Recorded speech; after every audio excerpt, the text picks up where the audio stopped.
doimiy xavotir hissini sizda kamaytirish uchun eng birinchi zo'r texnikalardan biri bu nafas mashqi hisoblanadi.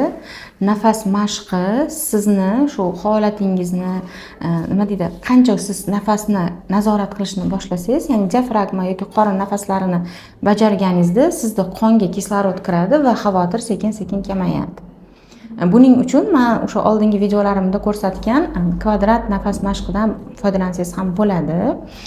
Ikkinchi texnika bo'lsa, bu o'ziga qaytish, ya'ni psixologiyada bu zazemlение deb aytiladi, lekin buni o'zbek tilida biz o'zimizga qaytish deymiz va o'zingizga qaytish uchun, hozir va shu yerda o'zingizni his qilish uchun birinchi navbatda xonada bo'lsangiz yoki tashqarida bo'lsangiz, atrofingizdagi 5 ta narsaga diqqatingizni qaratasiz.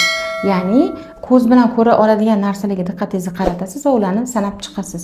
Va keyingisi 4 ta qo'lingiz bilan ushlab ko'rish mumkin bo'lgan narsalarni, aynan predmetlarni ushlab ko'rasiz va o'zingiz nima his qilayotganingizni, o'zingizning ichki olamingizga ham nazar tashlaysiz.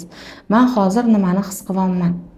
Va mana shu mashq orqali sizda sekin xavotir hissi pasayadi, chunki sizning diqqatingiz qo'rquv, xavotirdan boshqa yoqqa ko'chdi. Uchinchi texnika bo'lsa, bu aktiv jismoniy faollik, ya'ni tez-tez qanaqadir gimnastika qilasizmi yoki ko'chaga chiqib tez-tez yurasizmi yoki suzish mashqlarini bajarasizmi?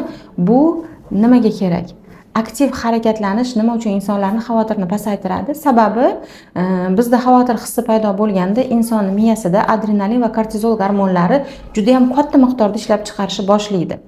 Siz harakatlanishni boshlaganingizda esa bu kortizol bilan adrenalin gormoni pasayib, baxt gormonlari, ya'ni serotonin, dopamin, endorfinni ishlab chiqarishni boshlaydi. Va shuning oqibatida sizdagi xavotir hissi pasayib, sizda baxt gormonlari ishlab chiqarilgani uchun sizda adrenalin, kortizol gormonlari pasayib, baxt gormonlari yuqoriga ko'tarilgandan keyin albatta xavotir hissi ham o'z-o'zidan yo'qoladi. Doimiy xavotirni miyangizga tiqib turadigan atrofdagi axborot oqimini ham bitta tozalab chiqing.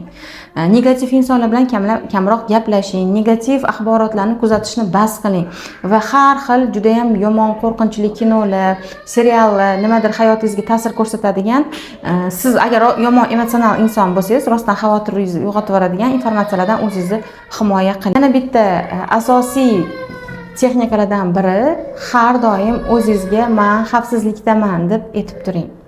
Chunki xavotir qachon uyg'onadi insonda? Inson qanaqadir xavfni his qilganda, uni hayotiga yoki uni nima deydi, chegarasiga xavf-xatarni his qilganda insonda o'sha kortizol gormonlari yuqoriga ko'tarilib ketgandan keyin xavotir yana ham yurak tez-tez urishni boshlaydi, nafas qisqarishni boshlaydi, kislorod yetmaslikni boshlaydi, insonda shunaqangi diskomfort holat bo'ladi.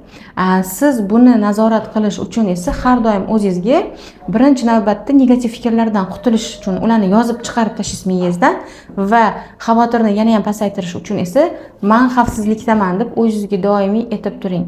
Va bu narsani sekin, xotirjam ayting. Men xavfsizlikdaman. Men xavfsizlikdaman deb o'zingizga chuqur nafas olib chiqarib buni aytganingizda miya sekin-sekin tinchlanishni boshlaydi.